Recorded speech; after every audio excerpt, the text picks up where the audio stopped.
HD. Come up to read, Steve, and I thought it was come up to read.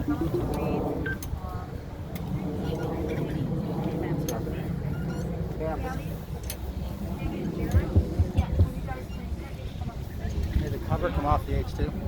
It's fine. Okay. Is it running? Alright. Wait, one is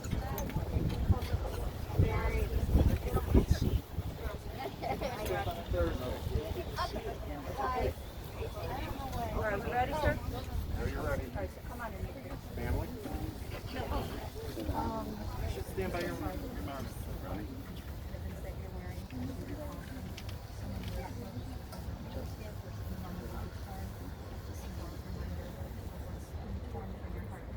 Never forgotten.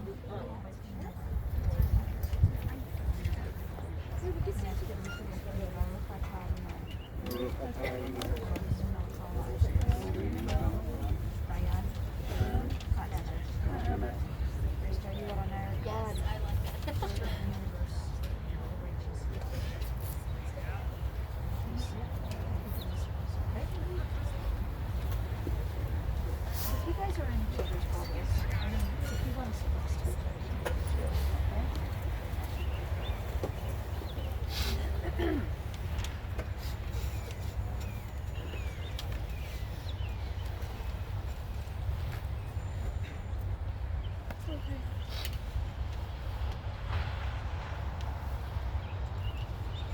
משמאל לדוד, אדוני רוי לא אחסר. בינות אשר ירביצני על מי מרוחות ינחלני, נפשי שובר. ינחני במגלי צדק למען שמו, גם כי הלך ביצר מוות, לא ירא כי אתה עמדי. שבטך ומשענתך המה ינחמוני. תערוך לפני שולחן נגד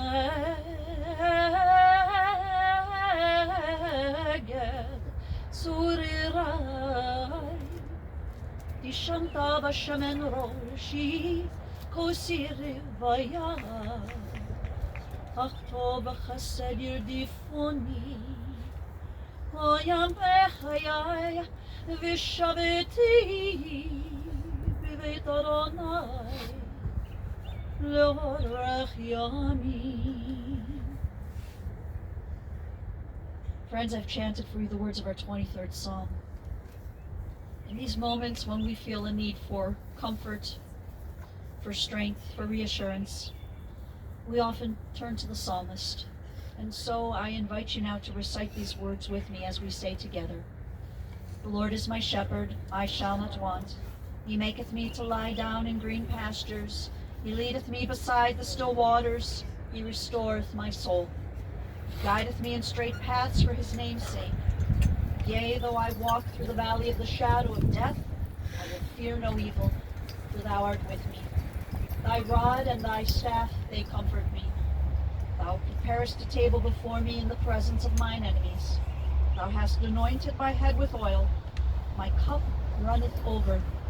Surely goodness and mercy shall follow me all the days of my life, and I shall dwell in the house of the Lord forever. The rising of the sun and in its going down, we will remember her. In the blowing of the wind and in the chill of winter, we will remember her. In the opening buds and in the rebirth of spring, we will remember her. In the blueness of sky and in the warmth of summer, we will remember her. In the rustling of leaves and in the beauty of autumn, we will remember her. In the beginning of the year and when it ends, we will remember her. When we are weary and in need of strength, we will remember her. And when we are lost and sick at heart, we will remember her. When we have joys we yearn to share, we will remember her.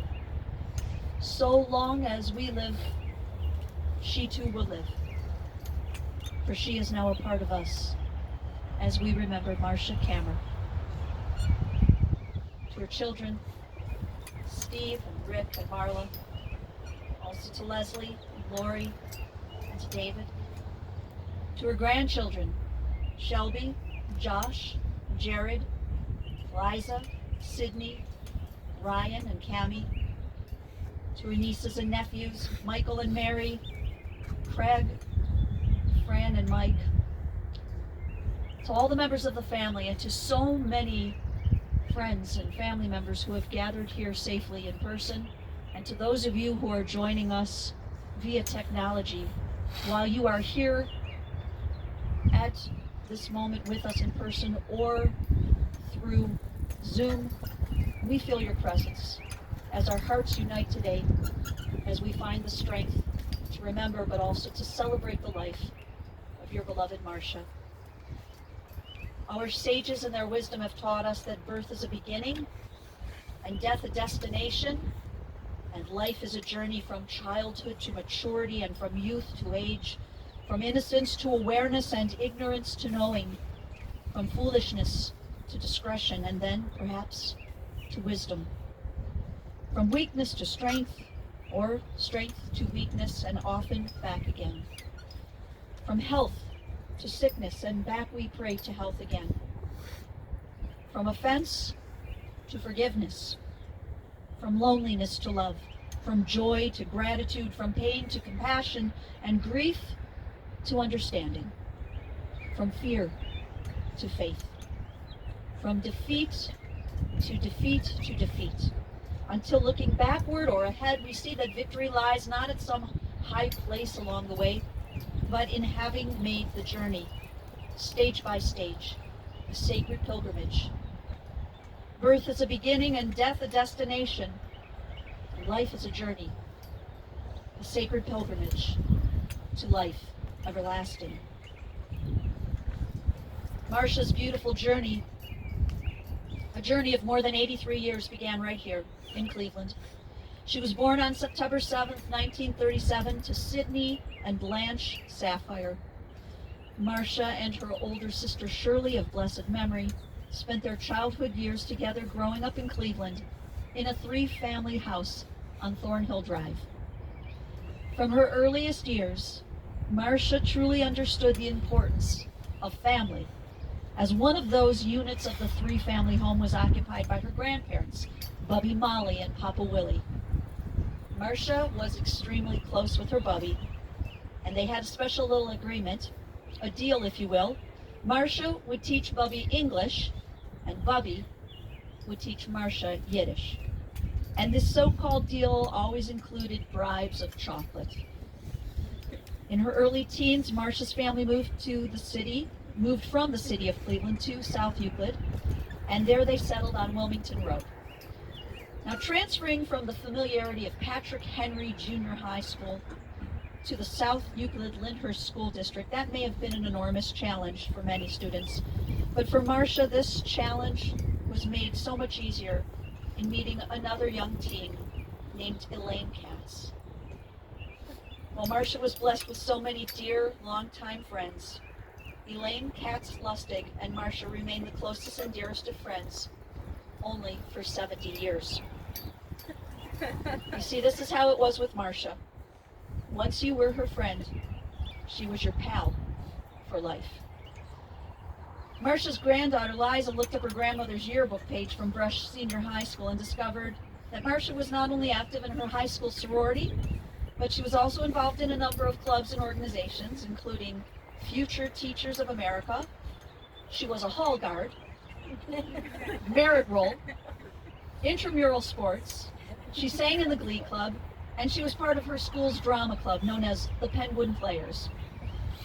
But Marcia, as we know, was very social, and everyone who knew her would agree that Marcia Sapphire was just about the nicest person you'd ever know. Following her graduation from Brush, Marcia went on to attend Ohio University, where she studied education, and she was exceedingly proud when 2 of her granddaughters, Shelby and Sydney, also chose to pursue education in their college studies. Marcia spent 2 years in Athens at OU, and due to a summer job opportunity following her second year that was a good job and paid quite well, she decided not to return to college and stayed in the workforce.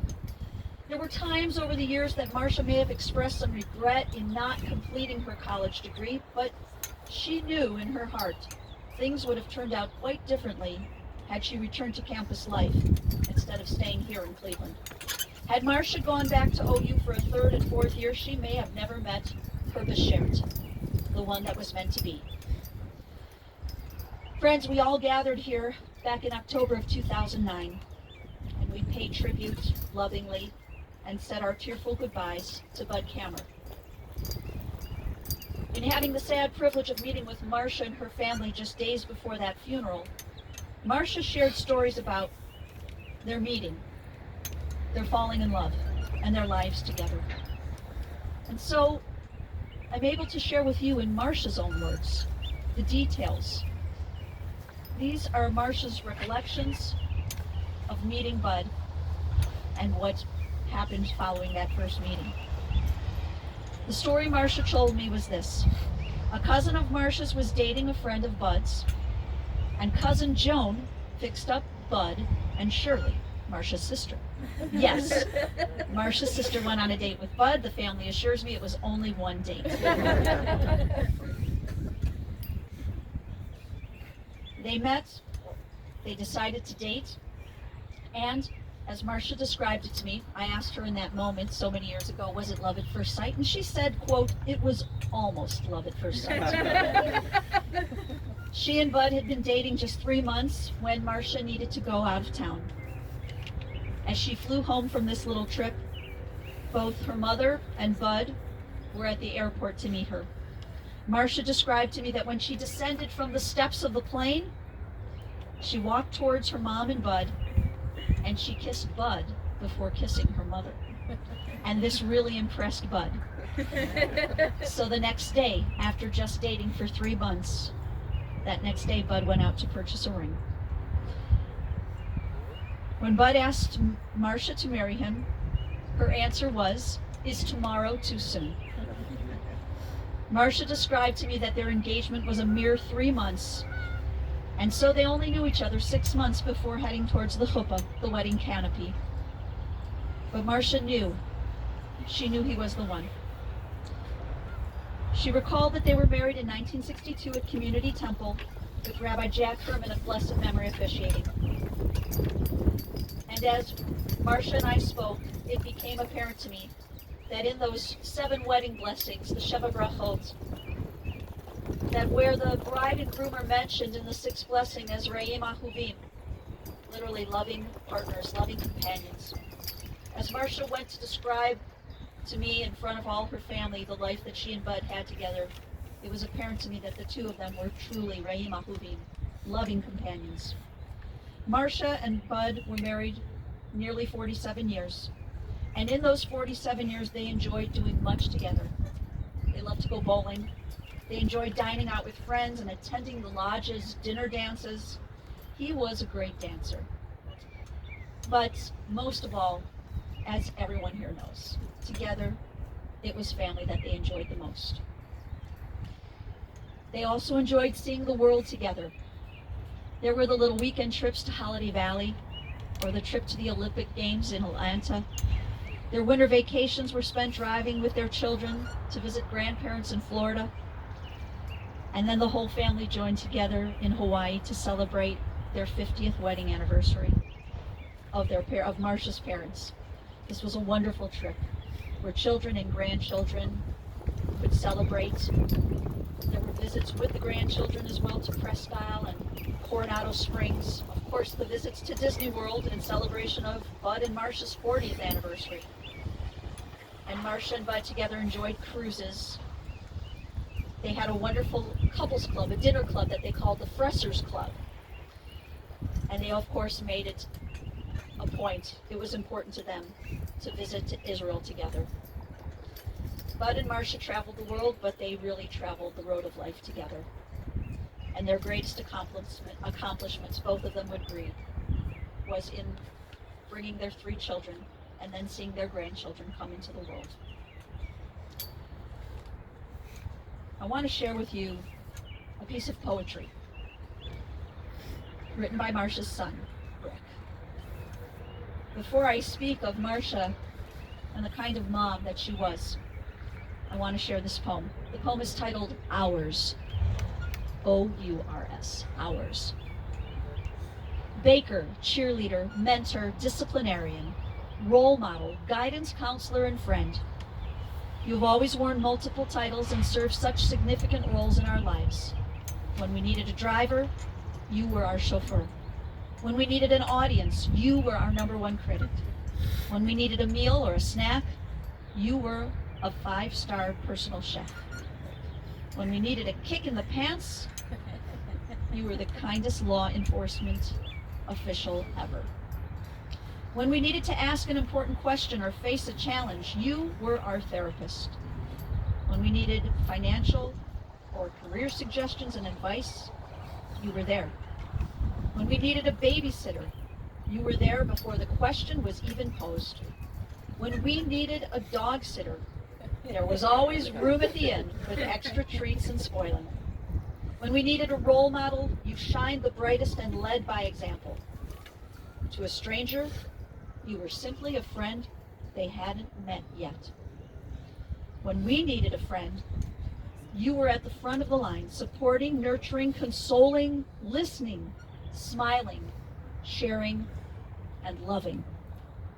As a grandmother, you had no comparison, and while never the richest chick in the neighborhood, our kids never suffered and certainly never felt like a burden or a hindrance in your life. You were always the rock in whatever challenges you or we faced, and you will be with us forever. You are a lifelong true friend and a super aunt and cousin to all who have come into your life. You are the sun, the moon, and the stars, all wrapped into one convenient little package. Mom, you are unequivocally authentic and the strongest person we have ever met. You mean the world to us. And you would even make George Bailey blush from It's a Wonderful Life. Thank you for being ours. Rick, for you and your brother Steve and your sister Marla, your mom was yours. She devoted her entire life to you, whether it be a Cub Scouts den mother, a Brownie troop leader, a room mother, and with the Kammer family of 5 residing in Russell. Back in the day, the Kammer kids were maybe 1 or 2 of the only Jewish families out there in the West Geauga school system. Your mom then became the spokesperson of the Jewish people. She would happily and proudly be the Jewish mama who came into your classrooms to explain various Jewish observances through ritual objects and food. Perhaps she brought in a menorah or a dreidel, or let the kids sample latkes and hamantaschen. She was always there. And Marla and Rick, when you were in the marching band, your mom and dad, along with your big brother Steve, were volunteers or band helpers. They called themselves Band-Aids, as they were called, and they were there for every game, and they chaperoned on the Disney trip to the multiple Woolly Bear festivals and so much more. Now, when Marcia's children were in junior high school and high school, she re-entered into the workforce, first with a career in sales for Connecticut. In her 10 years with the company, Marcia was not only very successful in sales, but also respected and loved by her coworkers and customers alike. And then she went on to work at the Jewish Community Center, first at the Mayfield Road facility and then the Beechwood location. Marcia worked for the JCC for many years as an administrative assistant. In addition to raising her children and working outside of the home, Marcia managed to enjoy a vibrant and fulfilling social life. Your mom, your grandmother, she met with her Maj and Canasta clubs weekly for more than 30 years.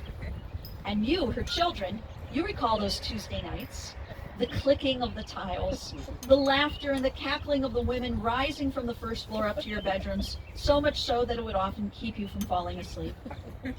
And Marcia and the women, they played for big money, very big money. Her grandson Josh remembers the time when his grandmother very excitedly bragged to him about winning $2.25. Marcia's card girls were a special group, and every few years they would take the money they contributed to the kitty from those weekly games, and they'd go on a wonderful trip together. Marcia was blessed to have the greatest friends, so many of you here in person today, the best. And if you were her friend, how blessed were you? Whether a lifelong friend or a new one, Marcia could be trusted as she was loyal and loving. And as we said earlier, as we heard earlier in Rick's words, no one was left out of her circle of friends. For Marcia, a stranger was in fact a friend that she hadn't yet met. Steve, Rick, and Marla, you shared that when the three of you were busy playing ball on your baseball and softball teams, your mom joined a league and played on a baseball team as well. Wasn't the fastest runner, but she tried her best. And when the three of you were busy finishing your college degrees and marrying the loves of your lives and bringing your own children into the world, your mom got busy repairing the world. She practiced tikkun olam, that is the act of repairing and healing our very broken world, and she engaged in this notable act each and every day. She was extraordinarily generous with her time and money in supporting many worthy causes and charities. Marcia volunteered at the Gathering Place for many, many years, and she remained active with ORT and donated countless hours as a volunteer at the Cleveland Clinic's Cancer Infusion Center in Twinsburg. Inspired by her daughter-in-law, Lori, Marcia participated in the Juvenile Diabetes Walkathon. And following the passing of her beloved Bud in 2009, she became a supporter and participant in the annual Alzheimer's Walkathon. We know that the last 4 or 5 years of Bud's life presented Marcia and then the entire family with a multitude of challenges, but also with so many opportunities. Opportunities to rise up and to be the best that they could be. In Bud's best days and also his most difficult moments, Marcia's children and grandchildren witnessed the truest definition of the word love. They saw pure love in action. They saw their mother and grandmother demonstrate what it means to give of oneself, to put the needs of others before your own needs. And in watching your mom and your grandma with your dad and your grandpa, in watching her care for him in those last years, you saw and you understood and you learned. You learned very well. Because Steve, Rick, and Marla, in these last few months, these last 11 weeks, she was never alone. Not once. The three of you, round the clock, every single day, every single hour, whether she was alert and interested in a heart-to-heart talk, or making sure that you knew who got which jewelry, whatever moment it was, awake or moments when she was resting with her eyes closed, you three were always there. You are an example to all of us. You've taught us all a very beautiful lesson. And the three of you were able to be there because of the love and support you have with your partners. Leslie, she was more than a mother-in-law. You told me that she was a dear friend, a true and special friend to you. And Lori, you remarked how you were always in awe of her positivity. No matter what the situation, no matter what curveball life would throw her, and there were many. While the rest of you were worried, maybe even crying over certain things, she was a rock and positive and always assuring you it would be okay. And I know you described her as Wonder Woman. You made sure she had the socks and part of the outfit to show that as well. But her positivity remained a gift to you and to the entire family. And David, we know it's just barely a year since the passing of your beloved mom, Joan.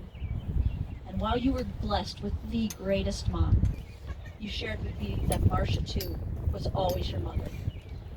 What a gift that both of your moms, Joni and Marcia, were the best of buddies.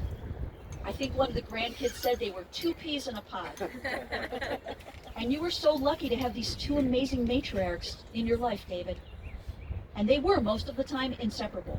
So much so that your daughter, Sydney, you shared that they would show up everywhere together, and you would be introducing them as, these are my grandmas.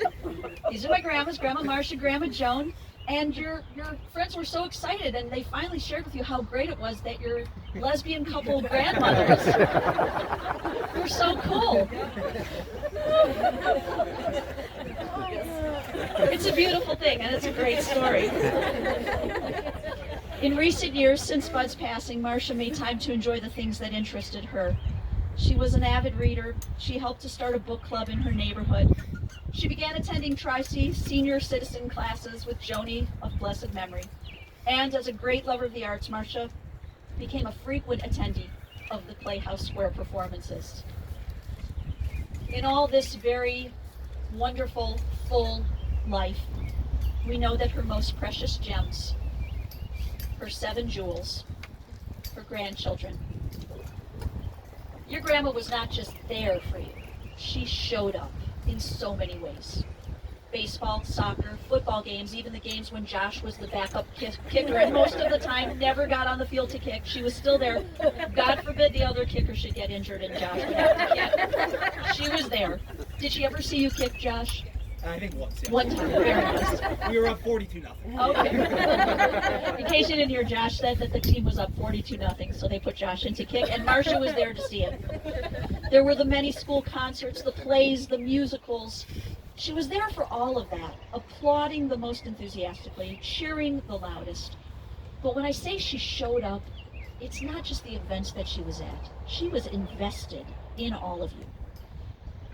Not only did she care what you were doing and who you were doing it with, she cared beyond.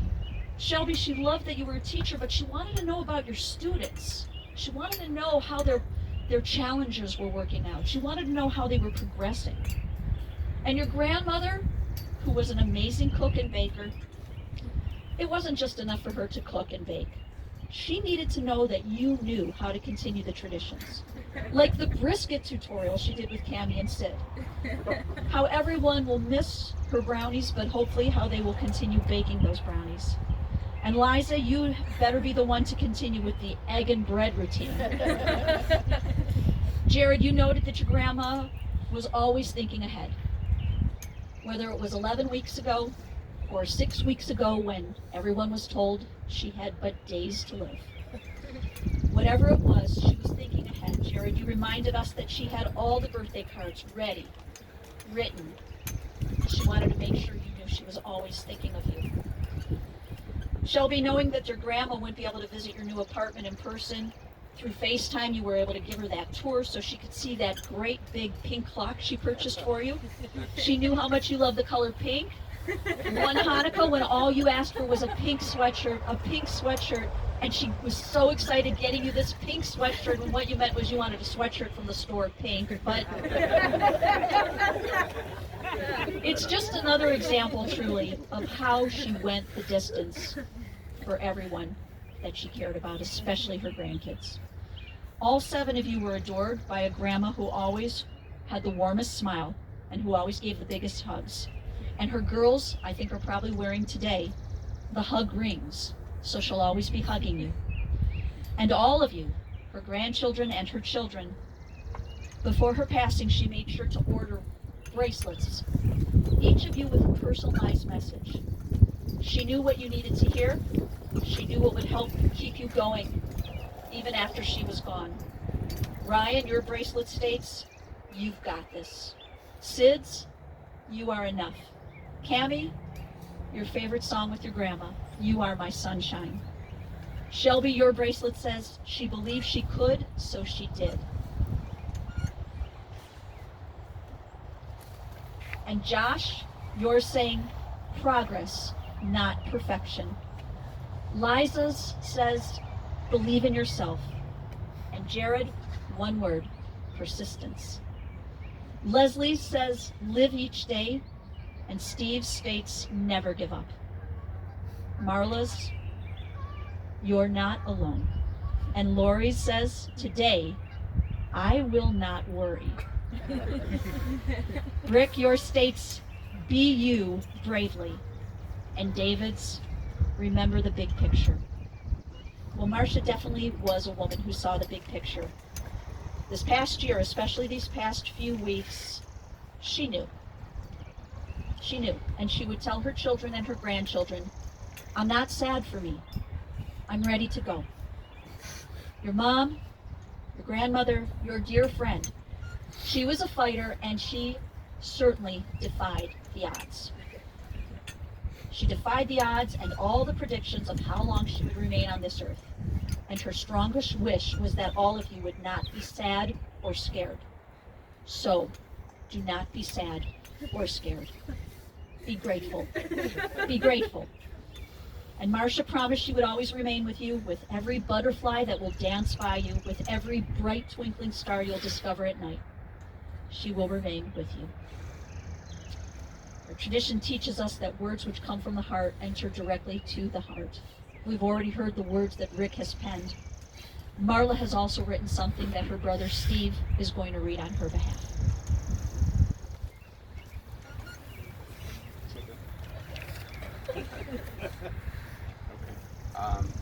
I think this speaks for all of us. Up higher, sorry. I think this speaks for all of us. And I'm going to try to get through it. You can do it. Never give up. It's titled My Forever Best Friend. No truer friend or kinder person will there ever be.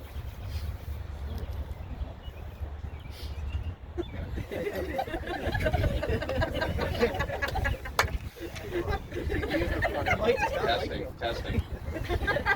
You were always there with a positive word, encouraging me in every challenge.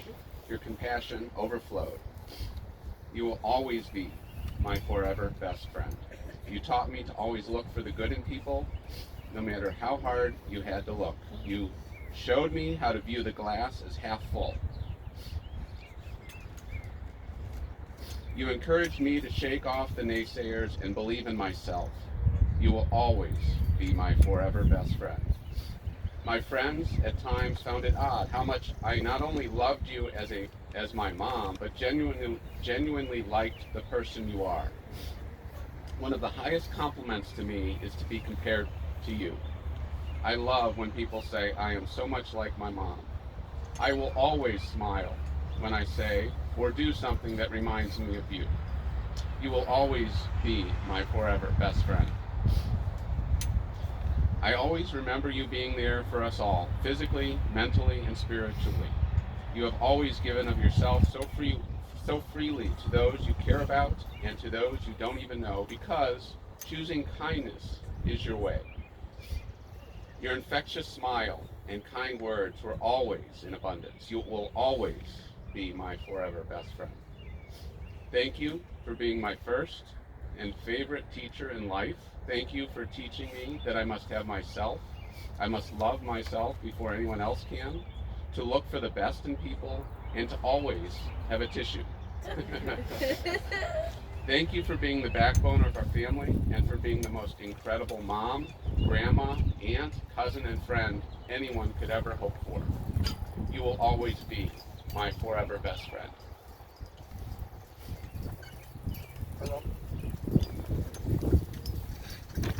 Thank you so much, Steve, for reading that, and Marla for writing those beautiful words.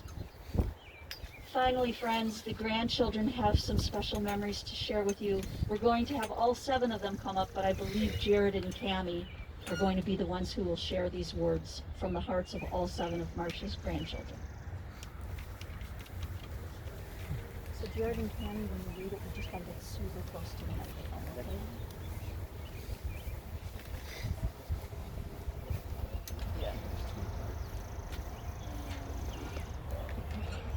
Sorry, give me a second here. So, us grandkids, Magra's 7, for those who know.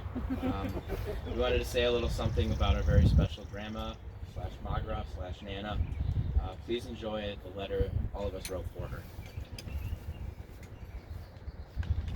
Dear Grandma, what to say about you, our dear Marcia Beverly. You always showed us your love through food, phone calls, and physical affection. And who can forget your favorite Bitmojis that you always sent to us, especially in our group texts on holidays, although we had to teach you 10 times times how to use it, along with the TV and every other piece of technology. We hate to break it to you, but we're the worst at hide and seek, our favorite game to play all together every time we were at your house. Although you might have been bad at hide and seek, you were amazing at so many other things.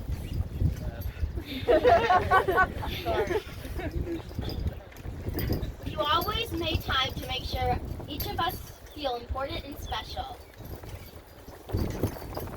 Whether it was coming to see all of Shelby's students in her production of The Lion King, Going on lunch dates with Josh to the Chinese buffet, allowing me to just show up unannounced and always be greeted with a warm smile from ear to ear, Sunday brunch with Liza and your great-granddog, Tink, taking Sydney back to school and shopping at Kohl's every single year, showing up at every one of Ryan's baseball games, or picking me up to hang out at her house after school every Thursday without fail.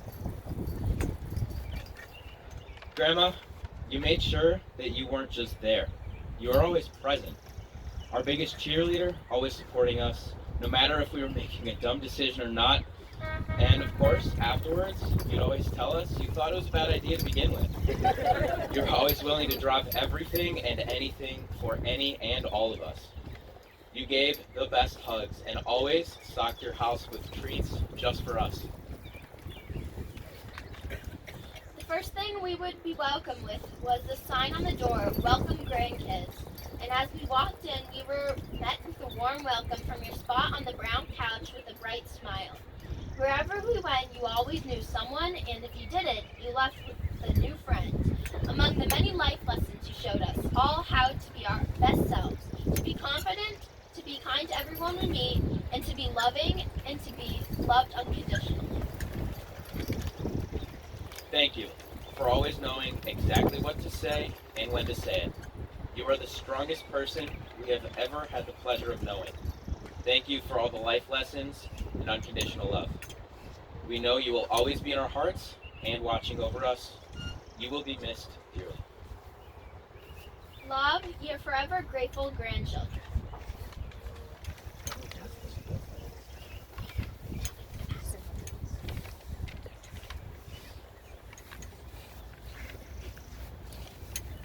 Well done. Well done.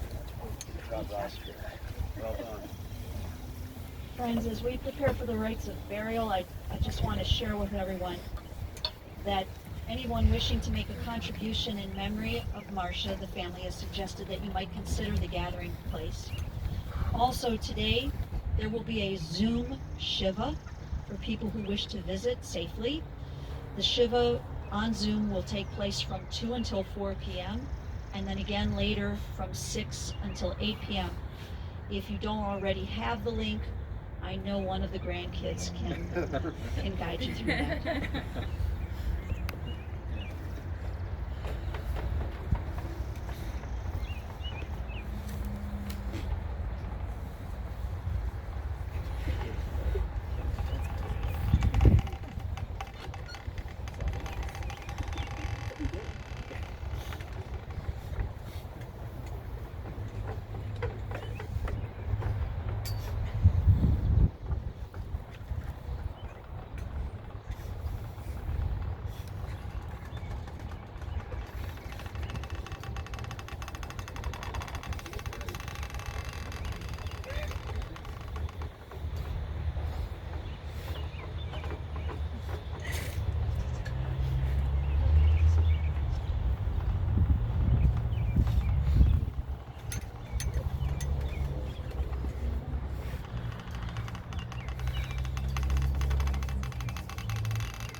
Baruch atah Adonai Eloheinu melech haolam dayan ha'emet.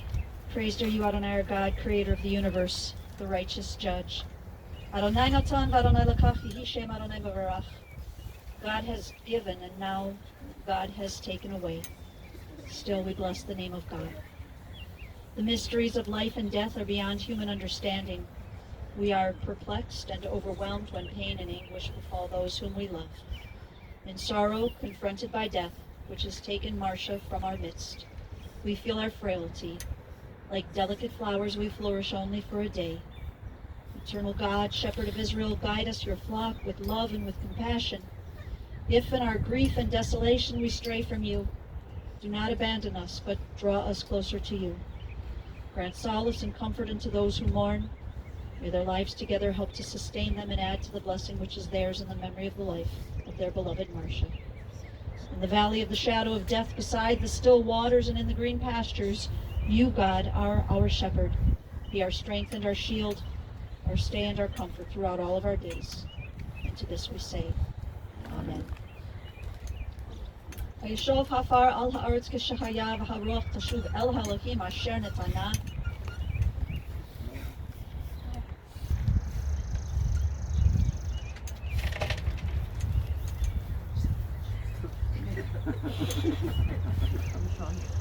The dust returns to the earth as it was, but the spirit returns unto God who gave it. May the soul of Marcia Kammer be bound up in the bond of life eternal. El merachamim shochen bamromim, amsei menucha nechana tachat kanfei hashchina, b'malot kedoshim utorim kezor harakia masyirim.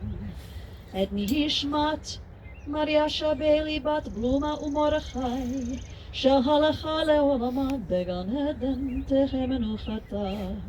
אהנה ברחמים אסתירך בסתר כנפך לעולמים, ותרור בתרורך ימת נשמתה. אדוני הוא נחלתה, ותנוח בשלום על משקפה, ונאמר אמן. O God, exalted and full of compassion, grant perfect peace in your sheltering presence among the holy and pure, to the soul of Marcia Kammer, who is gone now to her eternal home. God of mercy, we beseech you to remember all the worthy and righteous deeds that Marcia performed in the land of the living. May her soul be bound up in the bond of life. God is her portion. May she rest in peace. And together we say, Amen.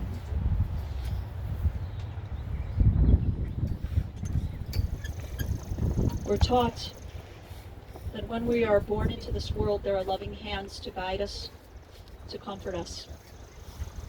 It's true also that when we exit from this world, it's not done in the hands of strangers, but in the hands of those who knew us and loved us and cared for us. After we complete the recitation of the Mourner's Kaddish, I will invite the family and friends who wish to participate in this mitzvah to place earth on the casket. And so now we recite together these words as we say, Yitzgadal v'yitzgadash shemei Rabbah, v'alma divra chirutei v'yamlich malchutei, v'chayechom v'yomechom v'chayei tefol Beit Yisrael, ba'agala u'bisman karim v'yamru Amen. Yehei shmei Rabbah mevarach le'olam olamei almaya, Yitzvarach v'yishtabach v'yitzahar v'yitzroman v'yitzaseh, v'yitadar v'yitaleh v'yitalal shmei kedusha v'richu, leila min kol birchata v'shirata, tushbechata menechamata, namiran v'yalma v'yimru Amen. Yehei shalom arava min shemaya, v'chayim aleinu v'al kol Yisrael v'yimru Amen. Osei shalom b'mrama, uyaseh shalom, aleinu v'al kol Yisrael v'yimru Amen. We pray that God, who makes peace in a high place, will send peace and comfort to you, the mourners, to Israel, and to all humankind. And to this we say, Amen. Friends, we'll invite the immediate family to come forward first to place earth. I would just like to suggest that in placing the earth on the casket, due to the situation and to keep everyone as safe as possible, we're going to ask that maybe instead of passing the shovel, instead of everyone holding onto the handle of the shovel, perhaps maybe you take a handful of earth and then place it on the casket. On behalf of the family, as you have come here in peace today, we wish that as you go forward, it's also in peace.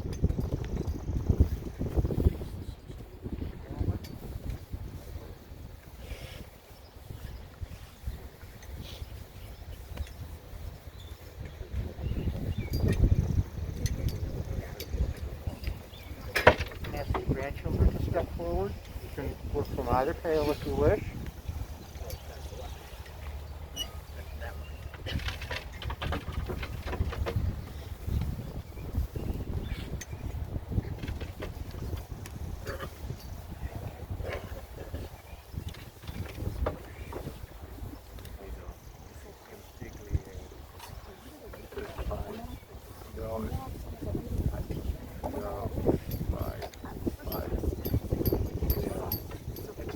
That's okay. It's okay. It was funny. I'm like, oh, she's like, no, that's okay.